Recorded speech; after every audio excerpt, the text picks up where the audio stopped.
আবার ভাত রাঁধবো। আচ্ছা, তারপরে কি করেছি চলো দেখিয়ে দিচ্ছি। তারপরে এখানে করেছি উচ্ছে দিয়ে কুমড়ো দিয়ে ভাজাই। দেখো আজকে কিন্তু অনেক ভালো ভালো রান্না করেছি, ঠিক আছে।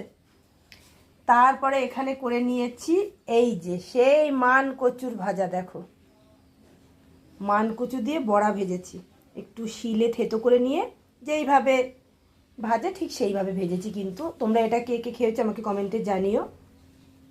তারপরে এখানে করে নিয়েছি কুদলি ভাজা। এই যে সবজির অনেক দাম বন্ধুরা, যেই সবজিটা আনছে সেটাই সোনাতলা করে রান্না করছি।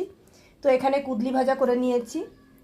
তারপরে এখানে করে নিয়েছি পাবদা মাছের ঝাল, যেটা আমি সর্ষে বাটা দিয়ে করেছি আর ধনেপাতা ছিটিয়ে দিয়েছি। দেখতেই পাচ্ছ একেবারে তেল তেল করে ঝালটা করে নিয়েছি। তো পাবদা মাছের ঝাল। আর এখানে করে নিয়েছি পমফ্রেট মাছ পেঁয়াজ বাটা দিয়ে আর ধনেপাতা দিয়ে।